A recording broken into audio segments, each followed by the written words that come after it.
be fully trusted. Good. Good morning. It's Why are we here, Bruce? well, we're doing a podcast, Raj. It's the Inglorious Pastords. I think this is a record 2 weeks in a Two row. weeks in a row, our fans are just delighted. That's the word I was going to use. One And one of our fans was spotted in a oh, car this last week. Sent us a picture. Their license plate said "Pastored," yeah, and I almost cried. I mean, just people yeah. love us so much. Well, and then it had a www. I think it had a link to our site and the license plate. I don't think it did. It didn't. I don't think it That would did. have been super helpful because everyone wants to know more about the Pastords and what we're Hey, up to these you days. people that love us, just keep getting the word out. Press the like button, You could get a license plate share. and yeah, you're supposed to say that. Comment below Right. I was like, well, all those things and that we never do. share It's and why like it and subscribe all these things you possibly can't even do below. below, Click the button. which is hilarious to me because when Marlene and I are watching YouTube at home, it's always on television, so there's nothing below. There's not I can't click anything with I'm on TV for heaven's sake. I can't there's no clicking going on there. So next week I think we're good to go. I'm here, I think. And then Yeah. the next week we're going to do live from Blah. Florida. That's people's favorite. That's, oh my goodness. Yeah, because we'll rope some unsuspecting tourists there Is in. David going to be in? Is David going to be in Florida this year? No, all of our other siblings are. David will We ought not. to get Melody or Mary Lou or Holly Ollie, yep. on the podcast. Just bring them in. There's it. We've got all of them. We could just go all of them. People would love a sibling edition. Let's do it. Let's bring them on, and we can just line them all up and then ask them pointed questions that they're not ready for. Of course, yes. Whoa, you just did a Marlena. You didn't finish a sentence and then you said yes, and I was supposed to know what that meant. No, I'm trying to imagine the chance of any of our sisters really ready for an early morning podcast in Florida. That's true.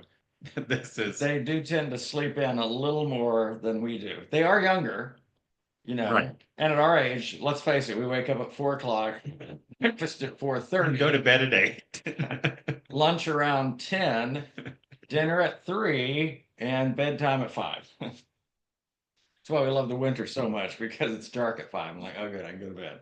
It's dark outside. You picked out a song for us. I did. So this week the song it's a Bee Gees song Yeah, love me some Bee Gees. called Jive Talking. Jive talking, you're Now, telling me lies.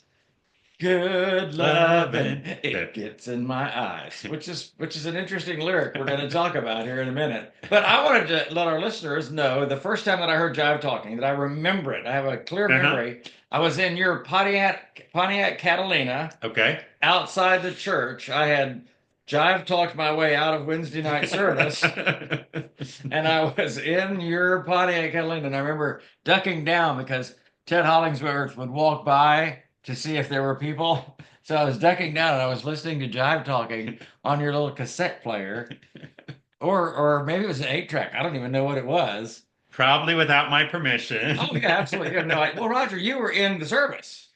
I mean, you were. Bruce did so many things. I would say something like, "I've got to use the bathroom for the next 45 minutes." By the way, on that front, this is just time ago.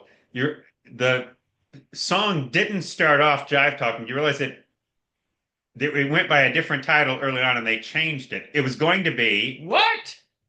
true story, it was going to be Drive Talking. Seriously. And in a practice or when they were singing at some point, Your drive talking gets in the way. one of the Gibbs kind of did this kind of ad lib jive, One of the bees. jive talking. Don't do that when I'm drinking coffee. Ah, ah.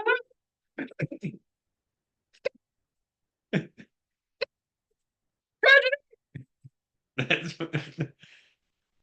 What did drive talking have to do with anything? I'm just telling you the story. I don't know all of the reason.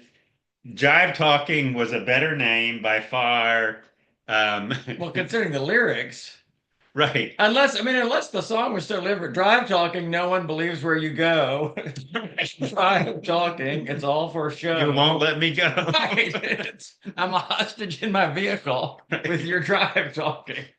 That's By, great. by the way, uh, Lyrics gone bad. by the way, so we sometimes do this. Songs with lying in them, the word lie, or this gets interesting because it's You in this can't song. hide your lying eyes. Classic Eagles can't. Eagles.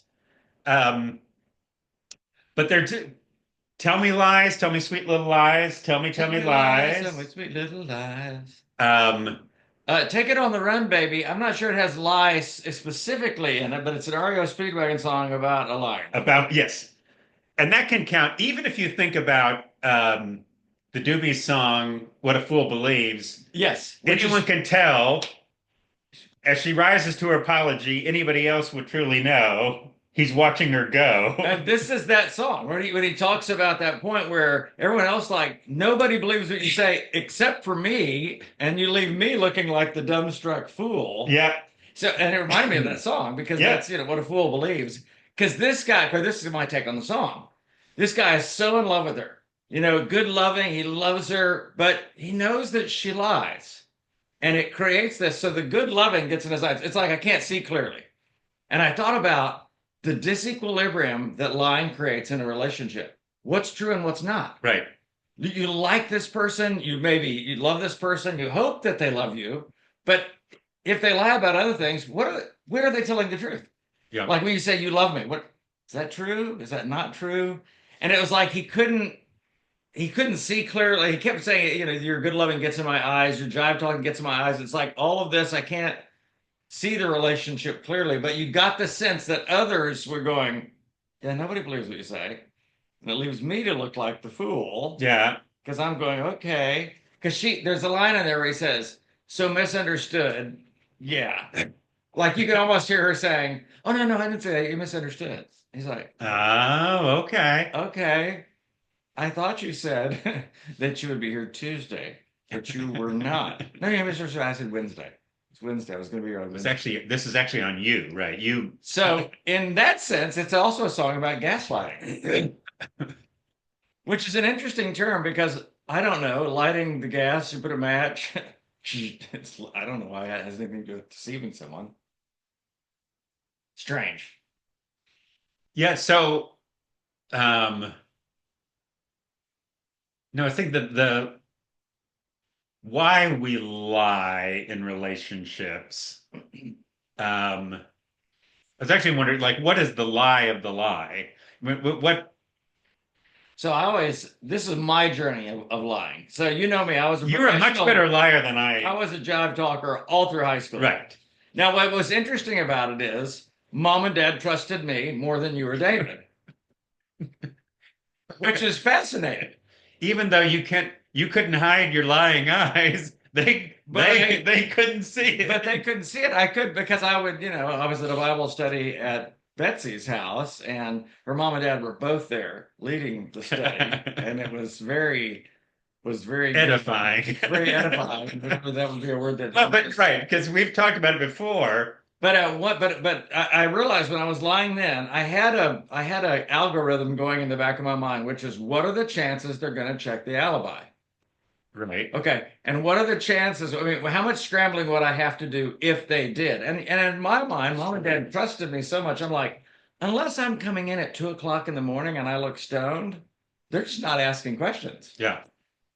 Yeah. And here's the thing. This is the seriousness of a lie, why it's such a bad thing. It is a violation of trust Right. because it works. It's taking advantage. It's exploiting trust, is what it is. Right. So what you were doing, Yeah, exploiting mom and dad's trust. they were trusting you. But I think this then is the thing that, So let me look yeah, before we go there, because I want to stay with your why question. So I've come up with two reasons in my experience yes, why people lie. unless they're a pathological liar, which is there's no reason for the lie. Right. But typically, in my experience, in my journey, Yeah, talk. I'm very is curious. to get into something that I wanted or to get out of something that I didn't want. Right. So there's a thing that I want, I'm going to lie to get the thing that I want. Or there's something that I don't want to experience, so I'm going to lie to get out of that experience. Right. It's like those two things, something I want, something I don't want, I'm going to lie. There's probably a bunch of other whys. Sure. I'm just thinking through, because even when I talk to counselees about why do people lie and why, like it's usually to get into something or out of something. Right.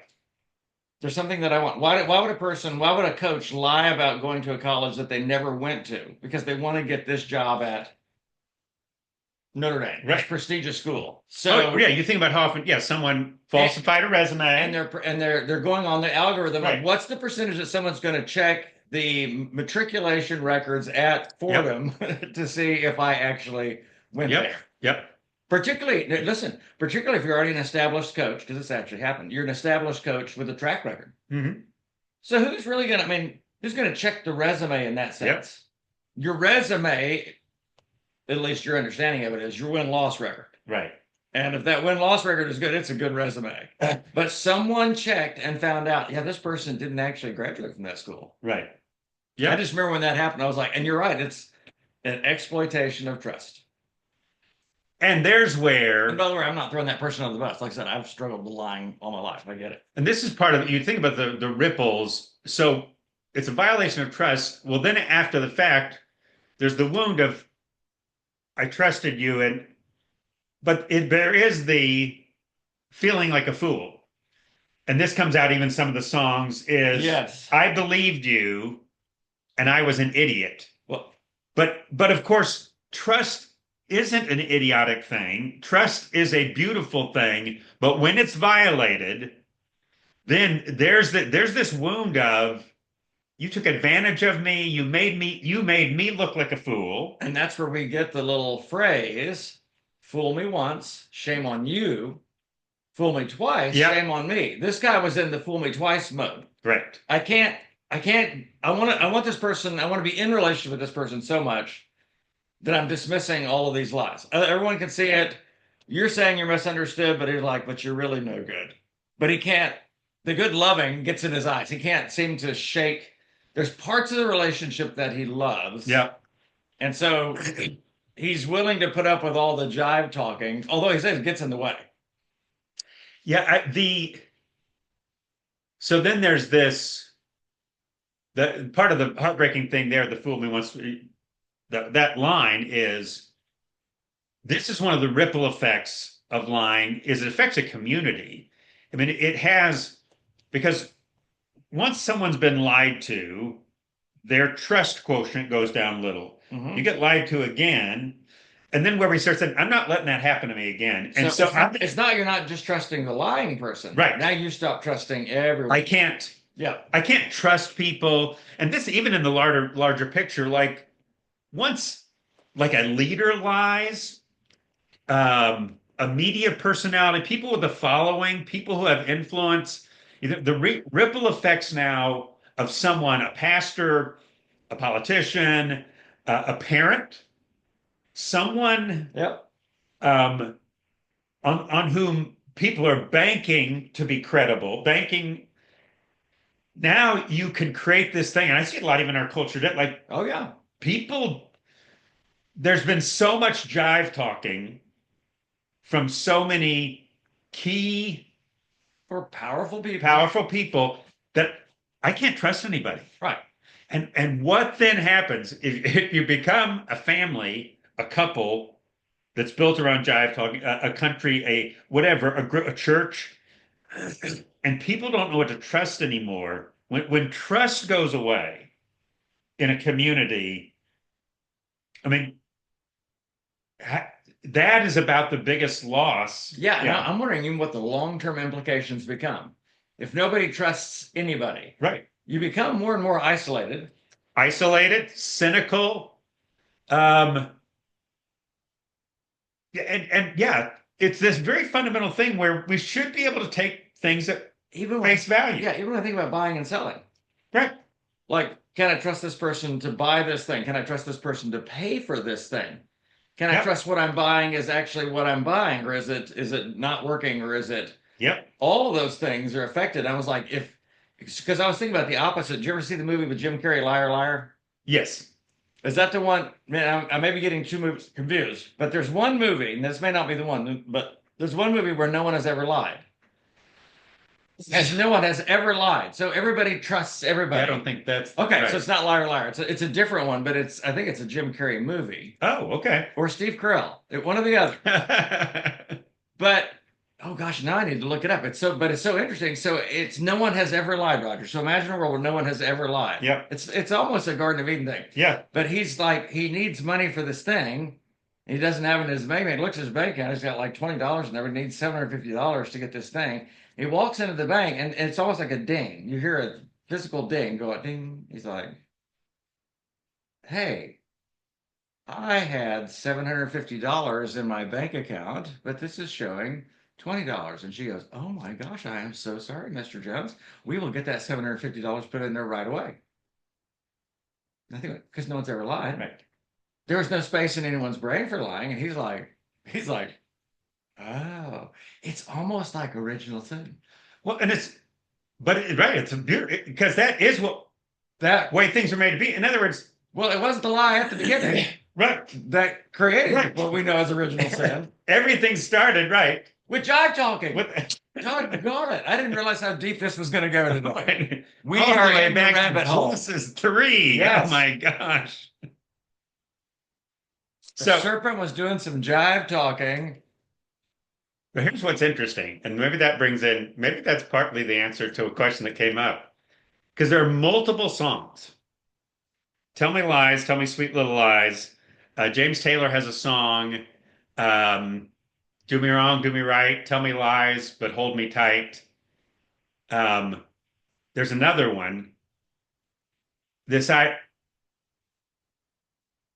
Why do we sometimes want people to lie to us? Okay, so in my experience, just through counseling, sometimes it's they want to feel loved.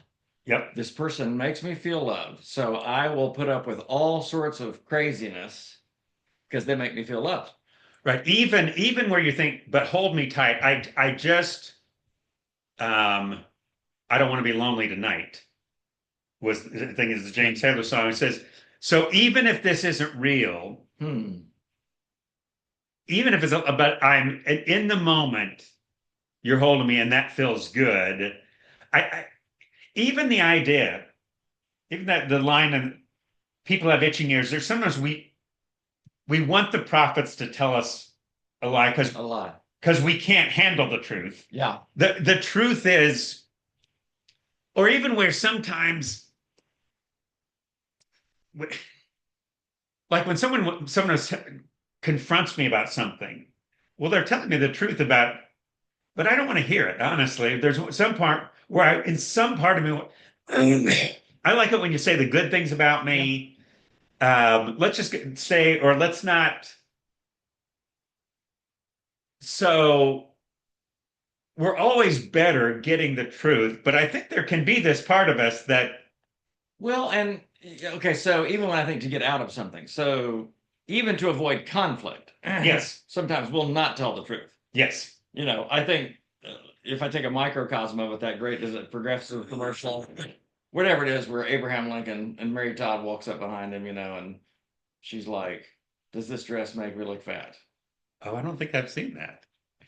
And he's just like, "Hmm, oh, it's this whole thing of I don't want to say that I think that dress does make you look fat because Look, the then cherry tree. right, then I'm in trouble. It was an interesting,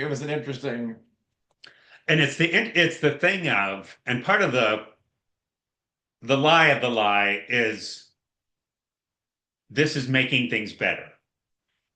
But invariably, the truth of the lie is the long term lying is always worse. There's even if you think about yeah, even now this is a comic example, but someone fixes this food, whatever, and it's just it's not good. and you praise it or you just don't.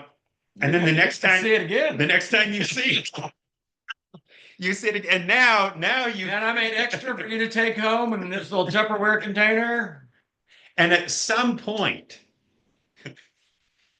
it's got to come out or it comes out and then there are multiple ramifications.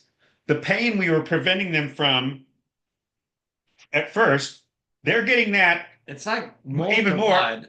and trust is gone, is And that compromised, and the person feels like an idiot, and then it's the double whammy. You're right. or the triple, The people, because of how it makes them feel, the shame that they Right. feel. I just got taken advantage of. oh, Turns out he didn't I like, didn't see that, didn't and like fried smelts.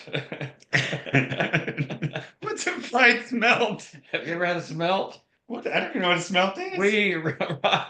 What's a smelt? Roger, Marlene and I went to dinner with a church family one time. This is way back in the Rocket City days. They invited us over. They were very excited to have us over for dinner, and they'd made a giant mountain of fried smelts. Fried smelts are fish that are this big that everything is still intact, like the eyeballs, the tail, the whole. It's just little fish. Like minnow, like Minnow. they look like little minnow. Yeah, yeah, but they're fried, and you eat the whole thing. So someone in a big pot fried a bunch of little minnow. Roger, there was a mound of them like this on the table. It was just a giant mound, and they just took a big scoop and flopped it on my plate. Flop this direct. And Marlena, literally, she went. She threw up in her mouth. Was able to get it back down. I managed to. I sort of Was ate. there some jive talking? Well, I didn't know what to do. I ate. I did consume. That's the. I'm not. I consumed two smelts. The way I did it was I couldn't chew it. I just tried to manage it like a boiled okra. Let's just let this thing slither down my throat because it was the whole idea of giant plate of and they were so excited and we're like, I don't know that we jive talked so much as we just went, wow. Wow, that is I have never that's a I have lot never of, tasted anything like that. that's a lot of tiny fish on a platter. See, this was my specialty. Was not outright lying. Mine was My saying specialty. something that was true that misled. That misled the person. Right, I have never tasted anything like this in my life. This is so different. And then they're pressing him, but is it good? I'm sure it's good for me. I'm sure there's You're like fine. there's nutritional value. No, and another jive talking that I engaged in a lot was like not the outright lie, because the outright lie you had to have an alibi for. Okay, you know what I mean? Like if someone does any checking, they're gonna go, yeah, but you were at Bob's house. No, I wasn't. I mean, you Right. gaslight. Which is why I tended to avoid the outright lie, not because of particular righteousness on my part. It was It just seemed too more ballsy. workable. It was too dangerous. Right. You were gonna it was gonna explode in your face at some point. So you could just merely just say. well, and then, but I like early in our marriage in particular, I would hide things. So I would not say something that's not true. Yep. I'm not going to say something that's a lie, but I'm going to say something that is true, and it's back to misleading. But I'm not going to tell you what I don't want you to know. Yep. Oh yeah. We played golf today. Yeah, it took a little longer than we thought. Well, but that's partly because I spent 2 hours in the pro shop buying an entirely new set of golf clubs that I didn't tell you about. And we can't afford. And we can't afford. So what's true, yeah, we did play golf, and it did take longer than we thought. But I'm not telling you why it took longer than we thought. Right. I'm avoiding. But it never takes long to play golf. Well, it does if you're hitting new clubs on the driving range for a couple hours. It's terrible. Also, did not say that. No. So one of the spaces that I've seen it be most damaging is in marriage. You know, I've seen that in my own marriage before, where jive talking just because this person does love you and you love them, but any kind of lies they erode trust, and then it does make the other party constantly have this lingering thing in the back of their mind. Is this true? Right. And then I realized for me, I would get frustrated if she questioned something Because she's got this lingering thing back here, and I'm like, but I'm telling the absolute truth. Right. Well, that's fine. But if previously you've not told the absolute truth, Right. understandably, the listener's got a thing going in the back of their Yep. mind. Is this true? So it creates so much disequilibrium in relationships that it can erode to the point where you can't be in relationship. I remember years ago, I had a friend that was just, bless him, loved him to death, hilarious, great friend, chronic liar. Yep. Yeah, but lied about just odd things. It was like there was no reason for it. It wasn't that I could tell it wasn't to get into something or to get out of something. It was Yep. just and no, I phased out. I moved far enough back. It's like it's not a person. I'm sorry about Well, that. you and your fuzzy back screen. No, I would change that, but I'm having a hard time figuring out how to unblur it. There's a setting that I've apparently set and I can't unset now. Oh, okay. That's how it's the bastards and technology. It's- We're amazing at it. Does not go well together. But over time, I realized it created a space where you just couldn't be in a relationship with that person. So it was like, yeah, that didn't Yeah, and that didn't become a lifetime friendship. right. And so where you have repeated lies, trust is compromised at a level that, yeah, yes, it's hard for a relationship to continue moving forward with zero trust. Um, Well, and I've watched lies that are old that come out. So this is often parent to child. The child finds out 15 years later about Right. a lie, a family lie. okay. But they find out, and what I've watched happen is trust goes from 100 to zero. Roger, it doesn't just erode. It doesn't go from like Wow. 100 to 85%. It's like in the child's mind, I can't trust anything you say. It's a little bit why Marlene and I decided from the beginning, like with Zach's adoption, Yep. we're going to tell him he's adopted. He's going to have pictures of his birth mom. We never wanted him to have that space later to go, well, what else aren't they telling me? Yeah. You Yep. know, and again, I'm not throwing anyone on the bus. I just realize parent to child, and I think sometimes we do it we think we're protecting the child. Right. It feels protective, but Right. long term, it can not only erode trust, it can like kill it. Yep. Like is anything that you've said true at that point? Yep. And so surely this is part of even um, why the Bible, let your yes be yes, your no be no. Even that one of the Ten Yeah. Commandments, don't bear false witness. And of course, this is a lie in the public square is kind of the context. Um, and you think about how disorienting that is, how Oh, uh, yeah, taking advantage of another person, the false witness. This person can go to jail. They could lose something. and I realize this is that interesting thing. Like when you tell a lie about somebody, you're forcing some people to, you're actually saying the other person's lying. Yeah. Now you're actually, and now you're forcing people to decide who they're going to trust. It's one of these terrible Don't things. bear false witness. This idea of, and think about even in their culture, on the testimony of two witnesses, a person could be executed. Right. So who's tell you're right. How do You're you, forcing someone to make I remember this, now this was decades ago, but when Clarence Thomas was up for uh-huh. the Supreme Court, and Anita Hill comes out with this accusation about things that he said to her, things, Mhm. sexually inappropriate comments and Yep. so on. And I remember the tension of one of them is lying, and I don't know which one it is. Yeah. And now I'm forced to decide, is Anita Hill telling the truth? Is Clarence Thomas telling the truth?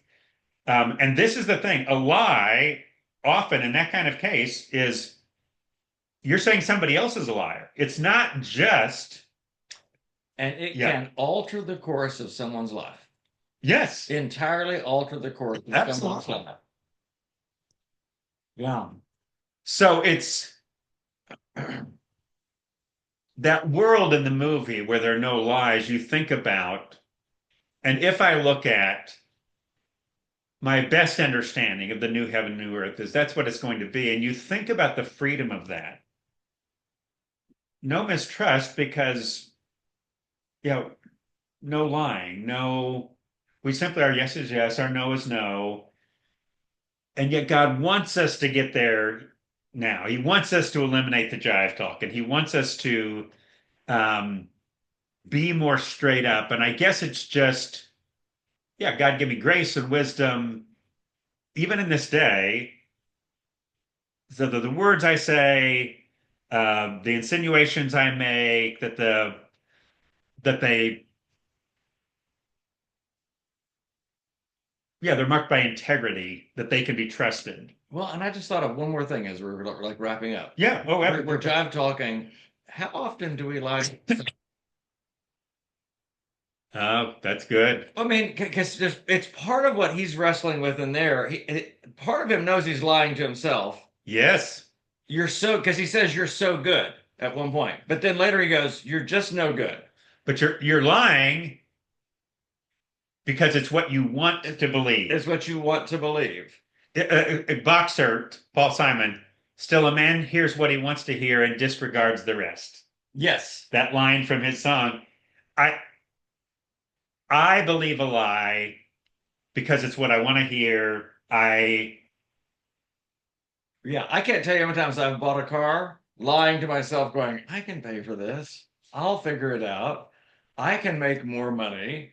I can do what, whatever it is, because I want it to be true. Yep. Because if it's true, I can get this thing that I want. I guess in essence, it's back to that. But most of the time when we think of lying in such that. But I was thinking, no, how many times have I lied to myself? Something that I wanted to be true, but it wasn't quite accurate. Yeah, and the Bible we deceive ourselves. Yeah. The idea, Well, you're exactly right. Yeah. yeah, that there's a phrase, um, Yeah. If you say you're without sin, you're only deceiving yourself. Think right. about that. Because everybody else knows, no, Bruce, you've got a real problem with sin. Yeah. No, I don't. Or even that phrase, you look in the mirror and you see a thing, but you disregard it. Yeah. You go, You see what manner of man you are, and then, well, whoever sees what he ought to be doing and doesn't do it deceives it. You're lying to yourself. You're lying to yourself. And the same, yeah, How many times have we said it's really not that bad? right. I mean, that's when, like, I think about tax season, like, all right, do I really need all my cash tips for Born to Be Wild? Do I really need to be Hey, tracking hey, that? hey, hey, you're preaching that. Wait. Do I need What? to? I mean, it's no big deal, right? I'm sure there's other places where I've overpaid. I'm saying it goes on all the time in my Right. mind. Yes. I'm lying to myself. It's not a big deal. Right. Man, integrity is such a big deal. When I say integrity, it's not just about lying. It's like the way I explained it, even at Dad's funeral. It is, I am who I present myself to be. Yes. That is, to me, that's the best version of a person. Yep.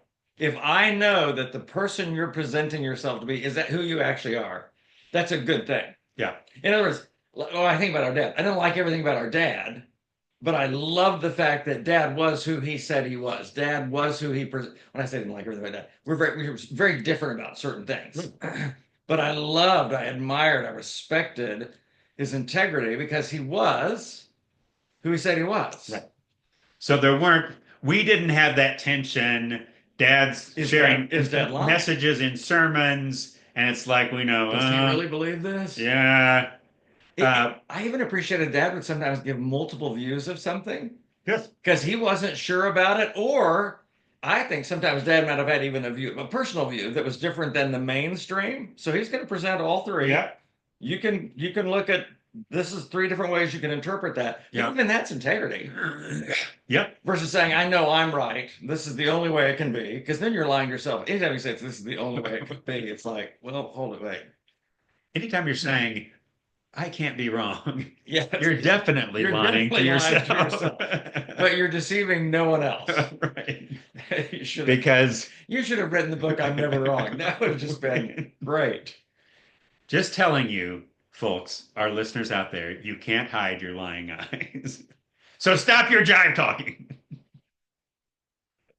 And with that, that sounded awfully harsh. That was very harsh, Raj. We're going to close out another podcast. We love you. I would simply ask you to think about your words and your thoughts and manage them with integrity and uprightness. Why am I Yes. talking in King James? I don't even know. And soft spoken suddenly